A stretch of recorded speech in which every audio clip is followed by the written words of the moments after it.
Alright, let's get straight into this. Mindjack is a good game. No, I'm not fucking with you here. It doesn't belong anywhere on Wikipedia's list of games considered the worst. Mindjack functions, has good game design, and is a unique experience with some admittedly outstanding problems.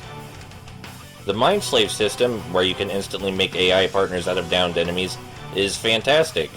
People have complained the AI for said enslaved partners is too simplistic, and that they're little more than cannon fodder. I don't think they realize this is a good thing.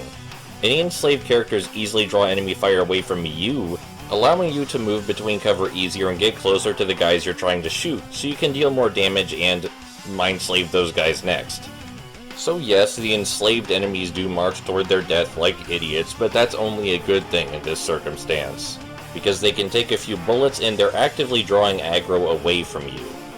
Then there's the cover placement and general level design. I found that the level design is quite varied, enjoyable, and allows for some fun strategy. The enemies don't clump together in a mob, and instead they tend to spread out over a wide area, advancing to different places of cover, or sometimes advancing directly toward you. Different enemy types also behave very differently, with drones noticeably having less fear of death than human enemies. It's a good idea to leave your brain on, is what I'm saying. But even though the core game design is good, I can admit there are some bad things to be had here. The enemies can be real bullet sponges. There's no nice way to say that, I can't sugarcoat it. Headshots are a necessity in this game, but you can also expect to unload over 10 bullets into someone's head before they finally die. I think this is a byproduct of the game's ill-advised RPG mechanics, but we'll get into that later. Secondly, the boss encounters are incredibly confusing. While there's no doubt some creativity was had here, they sometimes feel like more Japanese character action bosses than third-person shooter bosses, and your player character is not a character action protagonist. Couple this with those bullet sponge issues, the general lack of feedback for fighting the bosses themselves, and the boss battles are most easily the worst part of the game. And finally, the game's checkpoints are not lenient in the slightest. There are 12 chapters in total, split into multiple scenes, and you have to complete an entire scene before you trigger a checkpoint. The good news is you have infinite lives, like most third-person shooters, and can retry a scene as many times as you like. The bad news is that scenes can take up to 15 minutes on some occasions.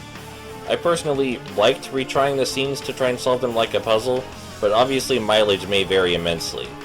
And now, coming back to what I said earlier, for some bizarre reason, Mindjack has RPG mechanics. As you destroy enemies, you'll gain experience, and you gain different experience depending on the enemy, which enemies you enslave, and so on. And you'll level up quicker than I personally expected, but it really messes with the game's difficulty curve. Trying to play through the game without grinding the RPG system's upgrades, called plugins in this case, because technology, it's certainly possible to play without grinding, as evidenced by the fact that I did that, and now have 13 hours of playtime on my save file. I don't recommend doing it without grinding. After you obtain the first couple of upgrades that allow you to deal extra damage or take extra damage, the game becomes a lot more enjoyable. I find you still tackle most situations the same way regardless of your upgrades, but the upgrades make it easier because it goes faster. Overall, I think Mindjack's positives outweigh its negatives.